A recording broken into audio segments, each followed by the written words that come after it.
아멘. 할렐루야. 네, 오늘 주일 오후 예배 자리에 나오신 성도님들을 주 안에서 환영하고 또 축복합니다. 우리 함께 나온 옆에 있는 지체들을 바라보시면서 인사하겠습니다. 사랑합니다. 축복합니다. 네, 사랑합니다. 축복합니다. 네, 오늘도 우리가 함께 모여 주님의 말씀에 귀 기울이고 그 말씀에 순종할 때에 하나님께서 우리를 통하여 새로운 일을 행하실 줄로 믿습니다. 여러분, 우리는 살아가면서 회복이라는 단어를 자주 듣습니다. 또 자주 마주합니다. 병에서 회복되고 사람과 사람 간의 관계가 회복되고 또 마음이 회복되었다는 말, 참 따뜻하고 듣기만 해도 힘이 나는 단어가 바로 회복인 것 같습니다. 하지만 돌아보면 그 회복의 길은 생각보다 쉽지 않다는 것을 곰곰이 생각해보면 알 수가 있죠. 한번 무너진 마음을 다시 세우는 일이 얼마나 힘이 듭니까? 또 깨어진 관계를 다시 회복하는 일이 얼마나 힘이 듭니까? 그리고 무너진 신앙을 다시 붙드는 일은 정말 어려운 일이죠. 왜냐하면 회복의 순간은 잠깐이지만 그 이유를 지켜내는 것은 훨씬 더 어렵기 때문입니다. 회복되었다가도 마음은 금방 식고 상황은 또다시 흔들리고 하나님을 향한 결심조차 어느새 흐려질 때가 굉장히 많은 것이죠. 그래서 내 신앙의 상태가 괜찮은 것 같다가도 금방 다시 꼬꾸라지는 경험을 저도 했었고 여러분들도 하셨을 것입니다. 오늘 본문 속에 나오는 이스라엘 백성들의 상태 또한 이러했습니다. 본문 이전까지 에스라의 말씀을 살펴보면은 먼저 이스라엘 백성은 오랜 포로 생활 끝에 고향으로 돌아왔습니다. 1차 포로 귀환을 함으로써 그들은 무너진 성전을 다시 세웠고 잃어버린 예배를 회복하는 것처럼 보였습니다. 이스라엘 백성들에게 성전이 회복되었다는 것은 굉장히 큰 의미가 있었죠. 예전에 그 흥왕하였던 이스라엘 시절이 다시 온다. 다시 그 나라가 회복될 것이다. 따라서 귀환한 이스라엘 백성들의 눈에는 소망이 보였고 새로운 시대가 열릴 것을 기대하기 시작했다는 것이죠. 하지만 성전이 회복된 이후에 시간이 지나자 그 회복의 기쁨 속에서 이상한 균열이 생기기 시작했습니다. 겉으로는 평안하고 경건해 보였지만 그 안에는 하나님으로부터 멀어진 흔적이 굉장히 많았던 것이죠. 그리고 이때 등장한 사람이 바로 오늘 본문에 나오는 에스라입니다. 에스라 7장을 보면은 성경은 그 에스라를 어떻게 묘사하냐면요, 모세의 율법에 익숙한 자요 여호와의 율법을 연구하며 준행하며 가르치기로 결심한 자라고 말합니다. 에스라는 단순한 제사장이 아니라 하나님의 말씀으로 백성의 신앙을 다시 세우려고 한 개혁자였던 것이죠. 그래서 그 에스라는 대제사장 아론의 후손이었고 포로의 땅 바벨론에서도 하나님의 말씀을 연구하고 가르쳤습니다. 그리고 페르시아 왕 아닥사스다의 인정을 받아서 두 번째 포로 귀환의 무리를 이끌고 예루살렘으로 이제 막 도착을 한 것이죠. 그래서 에스라가 그 바벨론, 그 포로였던 시기를 떠나서 예루살렘으로 향할 때 그의 마음속에는 분명한 소망이 있었을 것입니다. 이제는 진짜 하나님의 말씀 위에 세워진 예루살렘, 이스라엘을 꿈꿨던 것이죠. 그는 단순히 성전을 다시 세우는 데 그치지 않고 하나님의 말씀으로 백성의 마음을 다시 세우고자 했습니다. 그런데 그렇게 부푼 꿈을 안고 하나님의 소망을 가지고 예루살렘에 도착한 에스라에게 충격적인 소식이 들려오게 되는 것이죠. 함께 본문 1절 말씀을 읽도록 하겠습니다. 시작. 이일 후에 방백들이 내게 나와 이르되 이스라엘 백성과 제사장들과 레위 사람들이 이 땅 백성들에게서 떠나지 아니하고 가나안 사람들과 헷 사람들과 브리스 사람들과 여부스 사람들과 암몬 사람들과 모압 사람들과 애굽 사람들과 아모리 사람들의 가증한 일을 행하여. 아멘. 여러분, 이 본문을 볼 때 에스라가 들은 소식은 무엇입니까? 먼저 동사로 본다면 떠나지 않았다는 것입니다. 1차 포로 귀환 이후 성전을 회복한 이스라엘 백성들이 이 땅 백성들, 그 가나안 땅 백성들에게서 떠나지 않았다는 것이죠. 그리고 심지어 제사장들과 레위 사람, 즉 지도자들이 가나안 문화에 가나안 문화를 누리고 스며들었다는 것이죠. 그리고 그 다음으로 무엇을 했습니까? 가나안 사람, 헷 사람, 브리스, 여부스, 암몬, 모압, 애굽, 아모리 사람들의 가증한 일을 행했다라고 하는 것이죠. 하나님 나라의 백성으로서 말씀에 순종하며 하나님의 일을 행해야 할 지도자들이 오히려 능동적으로 이방 민족들의 가증한 일, 이교도들의 풍습을 행하고 있었다라는 것입니다. 이것이 그 당시 이스라엘 백성들의 현실이라는 것이죠. 그리고 또 에스라는 어떤 소식을 듣습니까? 2절 말씀 함께 읽겠습니다. 시작. 그들의 딸을 맞이하여 아내와 며느리로 삼아 거룩한 자손이 그 지방 사람들과 서로 섞이게 하는데 방백들과 고관들이 이 죄에 더욱 으뜸이 되었다 하는지라. 아멘. 여러분, 에스라가 들은 소식은 이스라엘 백성들이 가나안 사람들과 혼인하며 그들의 풍습과 신앙을 그대로 받아들이고 있다고 하는 보고였습니다. 그리고 더 놀라운 것은 이스라엘의 관직을 맡고 있는 여러 사람들이 그러한 일에 무엇이 되었습니까? 으뜸이 되었습니다. 에스라가 들은 이 이야기는 단순한 도덕적인 문제, 이방 여인과 결혼했다의 수준의 문제가 아니었습니다. 그것은 곧 이스라엘이 하나님과의 언약을 또다시 깨뜨렸다는 문제인 것이죠. 여러분, 이스라엘의 역사를 살펴보면은 이방 여인과 결혼하는 것은 나라를 위태롭게 한 문제 중에 하나였습니다. 그 솔로몬을 한번 생각해 보시면 좋을 것 같습니다. 듣는 마음이 있던 그 솔로몬이 이방 여인과 결혼을 하고 그들의 신과 문화를 받아들이면서 문제가 되었고, 그로 인해 나라가 패망의 길로 들어서기 시작했죠. 그렇게 분열과 멸망을 거치면서 포로로 잡힌 이스라엘이 그 당시의 현재였습니다. 그래서 이제 포로기한을 하면은 그 과거의 잘못을 깊이 되새기면서 거룩하고 그렇게 하지 말았어야 했는데, 이전의 과거를 잊고 또다시 그 죄에 무너진 상황이라는 것이죠. 결론적으로 에스라가 마주한 현실은 무엇입니까? 성전이 재건되었고 긴 기간이 지나서 소망을 품고 예루살렘에 도착했으나 그가 보게 된 광경은 또다시 무너지고 또다시 과거로 돌아가는 그러한 이스라엘의 모습이었다는 것이죠. 여러분, 이것이 거룩함을 잃은 회복의 모습입니다.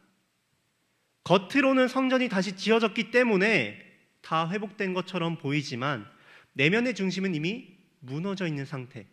성전은 세워졌지만 마음의 성전은 무너져 있던 시대라는 것이죠. 오늘을 살아가는 저와 여러분들도 이러한 모습이 있지 않습니까? 하나님께서 은혜로 우리의 삶을 세워주시고 새로운 기회를 주셨지만 그 은혜가 오래가지 못할 때가 많습니다. 그렇게 세상과의 경계가 흐려지고 신앙의 순수함이 잃어버려질 때 우리의 회복도 결국 겉모습만이 회복된 것이 아닌가 생각을 합니다. 여러분, 성전의 재건은 분명히 하나님의 은혜의 표징이었습니다. 무너졌던 성전이 다시 세워졌다는 건 하나님께서 이 백성을 여전히 기억하고 계시며 버리지 않으셨다는 증거입니다. 그래서 그곳에서 다시 제사가 드려지고 찬양과 기도가 울려 퍼졌다는 것, 그것만으로도 백성들에게는 하나님이 우리와 함께 하신다라는 희망이 되었습니다. 그래서 성전이 회복된 것은 분명한 의미가 있었죠. 하지만 마찬가지로 오늘 우리가 저와 여러분들이 예배당에 나와서 예배를 드리고 성경을 펴고 찬양을 하고 기도를 하면서 신앙인의 자리를 지키는 일, 그것도 하나님의 은혜고 복된 일입니다. 주일마다 이 자리에 앉아있는 것, 믿음을 붙잡고 공동체 안에 머무는 것, 그것 자체가 이미 하나님의 부르심에 응답하고 있는 거룩한 예배요 행위라는 것입니다. 하지만 그것으로는 충분하지 않음을 본문이 꼬집고 있는 것이죠. 그리고 겉모습이 회복되었으나 실상은 무너져 있는 이스라엘의 모습을 통해서 저와 여러분들의 솔직한 모습을 보게 하는 것입니다. 성전이 세워졌지만 마음의 성전은 무너진 이스라엘. 이것이 에스라가 본 현실이었고 하나님께서 오늘 우리에게 다시 회복시키길 원하시는 자리입니다.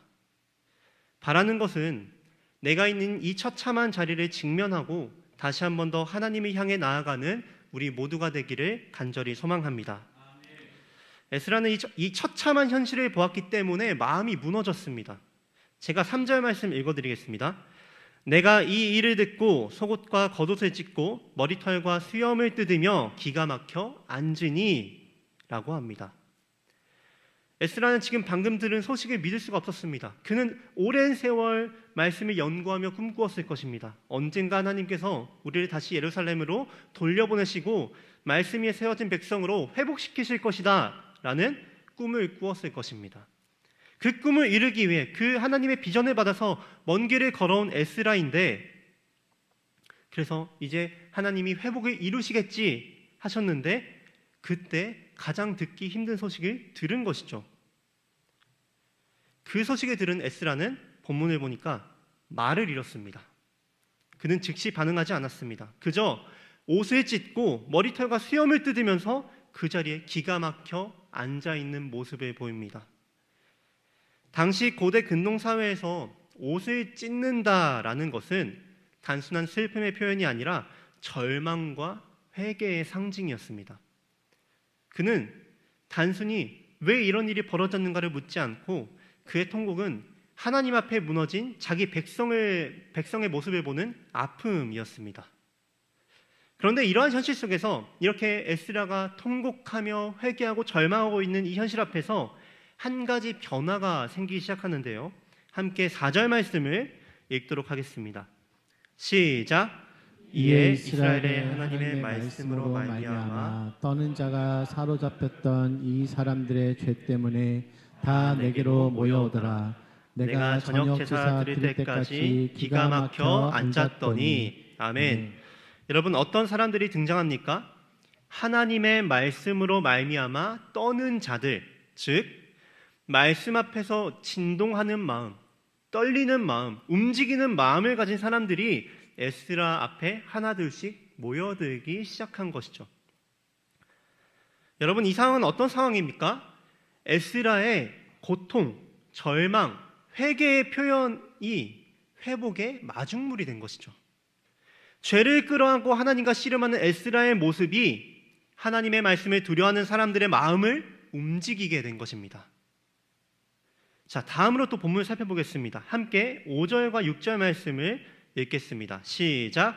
저녁 제사를 드릴 때에 내가 근심 중에 일어나서 속옷과 겉옷을 찢은 채 무릎을 꿇고 나의 하나님 여호와를 향하여 손을 들고 말하기를 나의 하나님이여 내가 부끄럽고 낯이 뜨거워서 감히 나의 하나님을 향하여 얼굴을 들지 못하오니 이는 우리 죄악이 많아 정수리에 넘치고 우리 허물이 커서 하늘에 미침이니이다. 아멘. 에스라는 저녁 제사 때가 되자 무릎을 꿇고 하나님 앞에 나아갔습니다. 하루 종일 아무 말도 하지 못했던 그가 마침내 그 모인 자들과 함께 입을 엽니다. 그의 첫 마디는 변명이 아니라 이렇게 고백합니다. 나의 하나님이여 내가 부끄럽고 낯이 뜨거워 감히 얼굴을 들지 못하겠습니다. 그는 자신을 의로운 사람, 저 사람들과는 다른 거룩한 사람이라고 두지 않았습니다. 자신은 죄를 짓지 않았지만 백성의 죄를 자기의 죄로 끌어안았죠. 그들의 죄, 저 사람들의 죄가 아니라 우리의 죄라고 표현하고 있는 것입니다. 이 짧은 한 문장이 에스라의 영성을 보여줍니다. 그는 하나님 앞에서의 존재인식이 분명했습니다. 하나님 앞에서는 누구나 죄인이고 공동체의 죄는 곧 나의 죄라는 사실을 알고 있었던 것이죠. 사랑하는 성도 여러분, 에스라가 본문에서 본 절망적인 장면은 오늘날 한국 교회와 세상의 장면과 크게 다르지 않은 것 같습니다. 겉모습은 신앙의 형태를 갖추었지만 하나님 앞에서 마음이 식어버린 시대, 율법의 지식은 넘치지만 말씀 앞에서 떨 줄 모르는 시대를 우리는 살아가고 있습니다. 하지만 하나님께서는 이러한 시대 속에서 에스라와 같은 사람을 찾고 계십니다. 절망적인 죄를 보고 나는 저 사람들과는 다르다라고 구별하고 정죄만 하는 사람이 아니라 죄 앞에서 무너지는 사람, 비판보다는 눈물을, 냉소보다는 기도를 선택하는 사람을 하나님께서는 찾으시는 것이죠. 그리고 하나님께서는 그 한 사람을 통하여 공동체를 회복시키십니다. 오늘 우리 안에도 이런 마음이 필요합니다.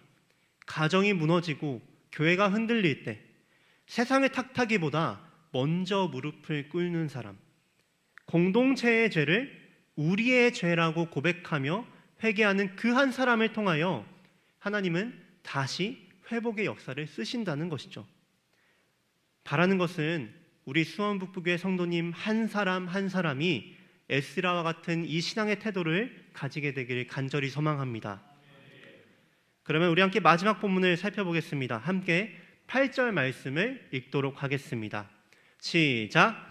이제 우리 하나님 여호와께서 우리에게 잠시 동안 은혜를 베푸사 얼마를 남겨두어 피하게 하신 우리를 그 거룩한 처소에 박힌 목과 같게 하시고 우리 하나님이 우리 눈을 밝히사 우리가 종노릇 조금 소생하게 하셨나이다. 아멘. 여러분, 지금 에스라는 자신의 죄를 고백하고 있는 중입니다. 그런데 놀라운 것은 그 고백의 끝자락에 은혜라는 단어가 터져 나온다는 것이죠. 우리 하나님께서 우리에게 잠시 동안 은혜를 베푸셨다. 여러분, 그렇습니다. 하나님께서는 죄의 자리, 무너진 자리에서도 여전히 은혜로 일하시는 분이십니다. 에스라는 절망의 무게 한가운데서도 하나님의 은혜를 발견했습니다. 그는 현실이 변했기 때문에 감사한 것이 아니라 그 처참한 현실 속에서도 여전히 하나님이 계심을, 하나님의 은혜를 보았기 때문에 감사하고 있는 것이죠. 에스라는 지금 포로 이후의 시대를 살아가고 있습니다.